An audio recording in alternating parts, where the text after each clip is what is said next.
Hello everybody, welcome back to the HardReset.Info channel. In today's video, I'll show you how to record 4K 240 frames per second slow motion on your GoPro Mission 1 Pro.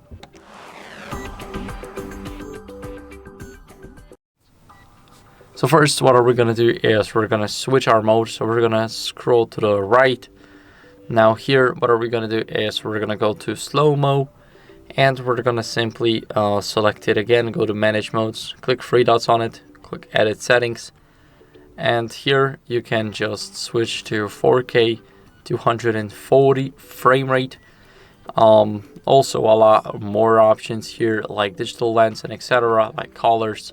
But as you guys can see, we got our settings here. So let's scroll up and leave it all, press on slow-mo.